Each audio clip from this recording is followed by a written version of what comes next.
Hello everyone, welcome back to wishful ಅಡುಗೆ ಮನೆ. ಇವತ್ತು ನಾವು ಒಂದು ನಾರ್ತ್ ಇಂಡಿಯನ್ ಒಂದು ಸ್ಪೆಷಲ್ ರೆಸಿಪಿನ ನೋಡೋಣ. ಕ್ಯಾಬೇಜ್ ಇಂದ ತುಂಬಾ ಹೆಲ್ದಿ ರೆಸಿಪಿ, ತುಂಬಾ ಸಖತ್ತಾಗುತ್ತೆ.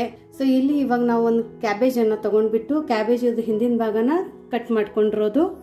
ಸೊ ಇವಾಗ ಕ್ಯಾಬೇಜ್ ಅನ್ನ ಎರಡರಲ್ಲಿ ಕಟ್ ಮಾಡ್ಕೊಳ್ಳೋದಾ? ಎರಡು ಭಾಗವಾಗಿ ಕಟ್ ಮಾಡ್ಕೊಬೇಕು. ಈ ತರ ಎರಡು ಭಾಗದಲ್ಲಿ ಕಟ್ ಮಾಡ್ಕೊಳ್ಳೋಣ ಕ್ಯಾಬೇಜ್ ಅನ್ನ. ನೋಡಿ, ಇವಾಗ ಕ್ಯಾಬೇಜ್ ನ ಎರಡು ಭಾಗವಾಗಿ ಮಾಡ್ಕೊಂಡಿದೀವಲ್ಲ, ಇದನ್ನ ಸಣ್ಣದಾಗಿ ತುರ್ಕೋಬೇಕು. ನಾವು ಈ ಕೊಬ್ಬರಿ ಎಲ್ಲ ತುರಿತೀವಲ್ಲ, ಆ ತರ ತುರ್ಕೊಬೇಕು. ನೋಡಿ ತೋರಿಸ್ತೀನಿ. ನೋಡಿ ಈ ತರ ತುರ್ಕೊಬೇಕು. ಪ್ರತಿಭಾ, ನಾವು ಈ ತರ ತುರಿಯೋದ್ರಿಂದ ಏನ್ ಯೂಸ್ ಆಗುತ್ತೆ ಪರಾಟಾಗೆ? ಪರಾಟ ಈ ತರ ತುರಿಯೋದ್ರಿಂದ ಇದ್ರ ಒಳಗಡೆ ಇದು ನ್ಯೂಟ್ರಿಷನ್ ಎಲ್ಲ ಹಾಗೆ ಉಳ್ಕೊಳ್ಳುತ್ತೆ. ಆಮೇಲೆ ಬಾಯಿಯಲ್ಲಿ ಸಿಗಲ್ಲ.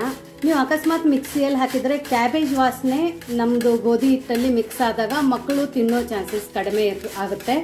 ಸೊ ಈ ತರ ತುರ್ದು ಹಾಕೋದ್ರಿಂದ ಮಕ್ಕಳಿಗೆ ಗೊತ್ತೇ ಆಗೋದಿಲ್ಲ ಇದ್ರೊಳಗಡೆ ನಾವು ಕ್ಯಾಬೇಜ್ ಹಾಕಿದ್ದೀವಿ ಅಂತ.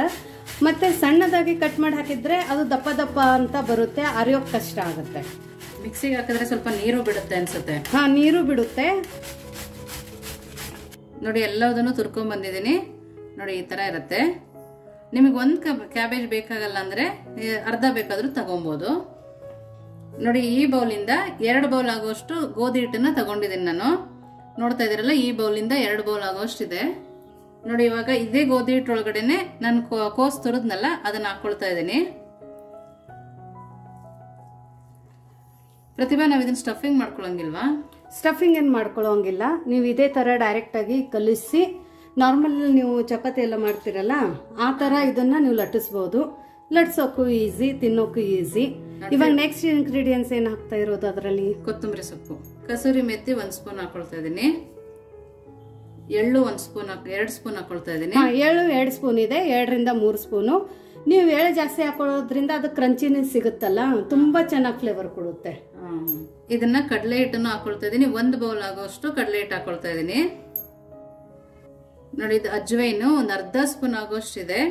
ನಾವ್ ಇದನ್ನ ಕೈಯಲ್ಲಿ ಕ್ರಶ್ ಮಾಡಿ ಹಾಕೋಬೇಕು. ಫ್ಲೇವರ್ ತುಂಬಾ ಚೆನ್ನಾಗಿರುತ್ತೆ.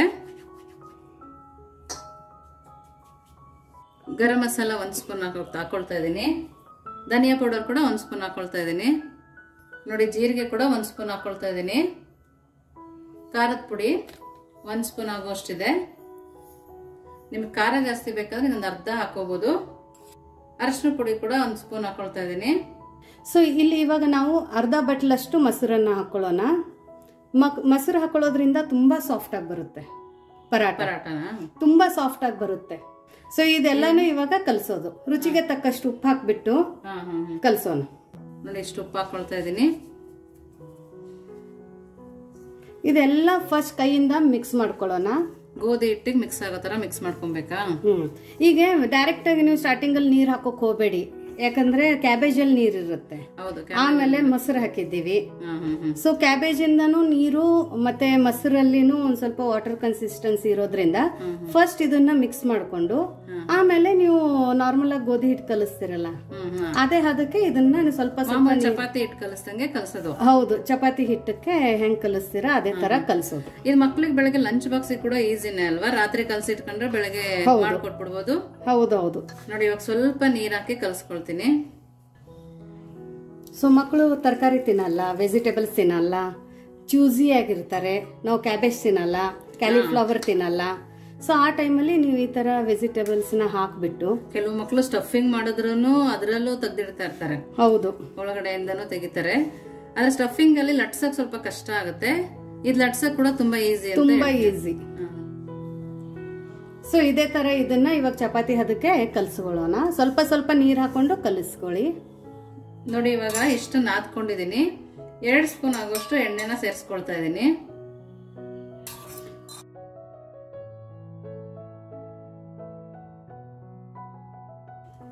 ನೋಡಿ, ಈ ತರ ನಾದ್ಕೊಬೇಕು.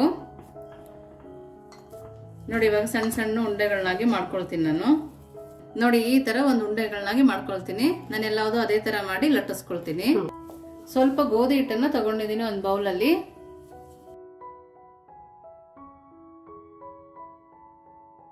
ಗೋಧಿ ಹಿಟ್ಟೊಳಗಡೆನೆ ಉಂಡೆನ ಹಾಕೊಂಡು ಒರಳಿಸ್ಕೊಳ್ತಾ ಇದೀವಿ. ನೋಡಿ, ಲಟ್ಸೋದು ಕೂಡ ಎಷ್ಟು ಚೆನ್ನಾಗಿ ಬರ್ತಾ ಇದೆ.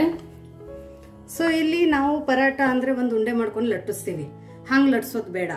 ಯಾಕಂದ್ರೆ ಈ ತರ ಲಟ್ಟಿಸಿ ಸ್ವಲ್ಪ ಇದ್ರ ಒಳಗಡೆ ಒಂದ್ ಸ್ಪೂನ್ ಎಣ್ಣೆ ಹಾಕೊಂಡು, ತುಪ್ಪ ಬೇಕಿದ್ರೆ ಹಾಕೋಬಹುದಾ? ತುಪ್ಪ ಬೇಕಾದ್ರೆ ಹಾಕೋಬಹುದು, ಬಟರ್ ಬೇಕಾದ್ರೆ ಹಾಕೋಬಹುದು. ಸ್ವಲ್ಪ ಗೋಧಿ ಹಿಟ್ಟನ್ನ ಉದುರಿಸಿ ಅದರಿಂದ ಏನಾಗುತ್ತೆ, ಈ ತರ ಮಾಡಿ ನಾವು ಹಿಂಗ್ 3 ಫೋಲ್ಡ್ ಮಾಡ್ಬಿಟ್ರೆ, ಈ ತರ ಮಾಡೋದ್ರಿಂದ ಇವಾಗ ನಾವು ಏನ್ ಪರಾಟ ಮಾಡ್ತೀವಲ್ಲ ಮಾಡ್ಬಿಟ್ಟು ನೀವು 2 ದಿವಸ ಟ್ರಿಪ್ಪಿಗೆ ಹೋಗ್ಬೇಕಂದ್ರೂ ಇದು ಇಷ್ಟೇ ಸಾಫ್ಟ್ ಆಗಿ ಉಳ್ಕೋತೆ, ಹಾಳಾಗಲ್ಲ, ಲೇಯರ್ ಆಗಿ ಬರುತ್ತೆ. ಸೊ ಇವಾಗ ಮತ್ತೆ ಇದಕ್ಕೆ ಒಂದ್ ಸ್ವಲ್ಪ ಗೋಧಿ ಹಿಟ್ಟನ್ನ ಹಚ್ಕೊಳ್ಳೋಣ.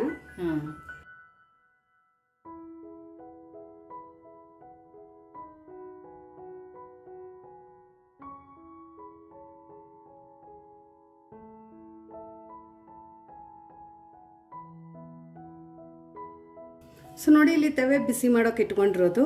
ಇಲ್ಲಿ ತವೆನು ತುಂಬಾ ಬಿಸಿ ಆಗಿರ್ಬೇಕು. ಒಬ್ಬೊಬ್ರು ಏನ್ ಮಾಡ್ತಾರೆ, ತವೆ ಬಿಸಿ ಆಗಲ್ಲ, ಆ ಟೈಮಲ್ಲಿ ಪರಾಟ ಹಾಕಿದ್ರೆ ಆ ಪರಾಟ ನೀಟಾಗಿ ಬೈಯಲ್ಲ. ಅವಾಗ ಏನಾಗುತ್ತೆ, ಅಂಟ್ಕೊಳ್ಳೋ ಜೊತೆ ಹಾಡಾಗುತ್ತೆ. ನೋಡಿ, ಮತ್ತೆ ಒಂದ್ ಸ್ವಲ್ಪ ಎಣ್ಣೆ ಹಾಕೊಂಡು ನಾವು ಹಿಟ್ಟು ಕಲಸ್ಕೊಂಡಿದ್ವಲ್ಲ, ಆ ಹಿಟ್ಟು ಒಂದ್ 5 ನಿಮಿಷ ನೆನಿಬೇಕಾ? ಒಂದ್ 5 ನಿಮಿಷ ಇಲ್ಲ 10 ನಿಮಿಷ ನೆಂದಿದ್ರೆ. ನೆನಿಲಿಲ್ಲ ಅಂದ್ರೆ ಏನಾಗುತ್ತೆ, ನೆನಿಲಿಲ್ಲ ಅಂದ್ರೆ ಅಂಚೆ ಎಲ್ಲ ಸೀಳೋಕ್ ಸ್ಟಾರ್ಟ್ ಆಗುತ್ತೆ. ಸೈಡ್ ಕಾಗಳ ನೀವು ನಾನು ಲಟ್ಟಿಸ್ಬೇಕಾದ್ರೆ ನೀವು ನೋಡಿರ್ಬೋದು, ಸೈಡ್ಗೆ ಕಟ್ ಆಗ್ತಾ ಇತ್ತು. ಸೊ ಇವಾಗ ನೋಡಿ, ನಾನು ಎಲ್ಲಿ ಏನು ಕಟ್ ಮಾಡಿಲ್ಲ, ಈ ತರ ಲಟ್ಸ್ಕೊಂಡಿರೋದು. ಒಂದ್ 10 ನಿಮಿಷ ಹಿಟ್ಟು ನೆಂದ ಮೇಲೆ ಇದು ಪರಾಟ. ಸೊ ಇವಾಗ ಎಲ್ಲಿನೂ ಕಟ್ ಆಗಿಲ್ಲ. ನಿಮ್ಗೆ ಯಾವ ಸೈಜ್ ಬೇಕು ಆ ಸೈಜ್ ಅಲ್ಲಿ ನೀವು ಲಟ್ಟಿಸ್ಬೋದು. ಸೊ ನೋಡಿ, ಇವಾಗ ನಾನು ಚಪಾತಿ ಸೈಜ್ ಲಟ್ಸ್ಕೊಂಡಿರೋದು. ನಿಮ್ಗೆ ಎಷ್ಟು ತೆಳು ಬೇಕೋ ಅಷ್ಟು ತೆಳು ಕೂಡ ಮಾಡ್ಕೋಬಹುದು. ಹೌದು, ನೋಡಿ ಮಧ್ಯ ಮಧ್ಯದಲ್ಲಿ ಎಲ್ಲಾ ಕಡೆ ಉಗ್ತಾ ಇದೆ. ಮತ್ತೆ ಯಾವ ತರಕಾರಿ ಹಾಕ್ಬೋದು ಇದಕ್ಕೆ? ಮೆಂತ್ಯ ಸೊಪ್ಪು ಹಾಕ್ಬೋದು, ಕ್ಯಾರೆಟ್ ಹಾಕ್ಬೋದು, ಆಲೂಗಡ್ಡೆ ಬೇಯಿಸಿರೋದು ತುರಿದ್ಬಿಟ್ಟು ಹಾಕೋಬಹುದು. ಹೌದು, ನೀವು ಯೂಶ್ವಲಿ ಈ ತರ ಏನ್ ಪರಾಟ ಮಾಡ್ತೀವಲ್ಲ ಅದಕ್ಕೆ ತುರಿದ್ಬಿಟ್ಟು ಹಾಕಿದ್ರೆ ಲಟ್ಸೋಕ್ ಕಷ್ಟ ಆಗಲ್ಲ, ತುಂಬಾ ಈಸಿಯಾಗಿ ಲಟ್ಟಿಸ್ಬೋದು. ನೋಡಿ, ಎಷ್ಟು ತರಕಾರಿಗಳನ್ನ ಹಾಕಿ ಕೂಡ ನಾವು ಪರಾಟನ ಮಾಡ್ಕೊಬಹುದು. ಮಾಮೂಲಿ ಚಪಾತಿ ತರನೇ ಕಾಣಿಸುತ್ತೆ. ನಾವೇನ್ ಹಾಕಿದೀವಿ ಅಂತ ಮಕ್ಳಿಗೂ ಗೊತ್ತಾಗಲ್ಲ, ಈಸಿಯಾಗಿ ತಿಂತಾರೆ, ಹೆಲ್ದಿಯಾಗೂ ಇರುತ್ತೆ ಎಲ್ಲಾ ತರಕಾರಿ ಸೇರೋದ್ರಿಂದ. ನೋಡಿ ಆಗೋಯ್ತು, ನೋಡಿ ರೆಡಿ ಇದೆ. ಇವಾಗ ಎದ್ರ ಜೊತೆ ತಿನ್ನೋದು ಅಂತ ಹೇಳ್ಕೊಡ್ತೀನಿ. ಸರ್ವ್ ಮಾಡೋದು ಬನ್ನಿ. ನೋಡಿ, ಇವಾಗ ಪರಾಟ ರೆಡಿ ಇದೆ. ನೋಡಿ, ಕೈಯಲ್ಲಿ ಹಿಡಿದು ತೋರಿಸ್ತೀನಿ ಎಷ್ಟು ಸಾಫ್ಟ್ ಇದೆ ಅಂತ. ನೋಡ್ತಾ ಇದ್ದೀರಲ್ಲ, ನೋಡಿ ಈ ತರ ಮಾಡಿದ್ರು ಏನೂ ಆಗಲ್ಲ, ಅಷ್ಟು ಸಾಫ್ಟ್ ಇದೆ. ಕಟ್ ಮಾಡು ಕೂಡ ತೋರಿಸ್ತೀನಿ ನೋಡಿ. ನೋಡಿ, ಮೊಸರು ಜೊತೆಗೆ ತಿನ್ಬೋದು, ಬೆಣ್ಣೆ ಜೊತೆಗೆ ತಿನ್ಬೋದು, ಹಾಗೆ ಕೂಡ ತಿನ್ನಕ್ ತುಂಬಾನೇ ಚೆನ್ನಾಗಿರುತ್ತೆ. ಚಟ್ನಿ ಪುಡಿ ಜೊತೆ ಕೂಡ ತಿನ್ಬೋದು. ನೋಡಿ, ತಿನ್ಬಿಟ್ಟು ಟೇಸ್ಟ್ ಹೇಳ್ತೀನಿ. ತುಂಬಾನೇ ಚೆನ್ನಾಗಿದೆ. ಕ್ಯಾಬೇಜ್ ಸ್ಮೆಲ್ಲು ಕೂಡ ಬರ್ತಾ ಇಲ್ಲ. ತುಂಬಾ ಅಂದ್ರೆ ತುಂಬಾ ಟೇಸ್ಟಿಯಾಗಿದೆ. ಸೊ ನಿಮಗೆ ಈ ರೆಸಿಪಿ ಇಷ್ಟ ಆಗಿದ್ರೆ ಕಮೆಂಟ್ ಮಾಡಿ, ಕಮೆಂಟಲ್ಲಿ ಹೇಳಿ. ಆಮೇಲೆ ವಿಡಿಯೋನ ಶೇರ್ ಮಾಡಿ, ಲೈಕ್ ಮಾಡಿ, ಸಬ್ಸ್ಕ್ರೈಬ್ ಮಾಡೋದನ್ನ ಮರಿಬೇಡಿ. ವಿಶ್ಫುಲ್ ಅಡುಗೆ ಮನೆ. Thank you.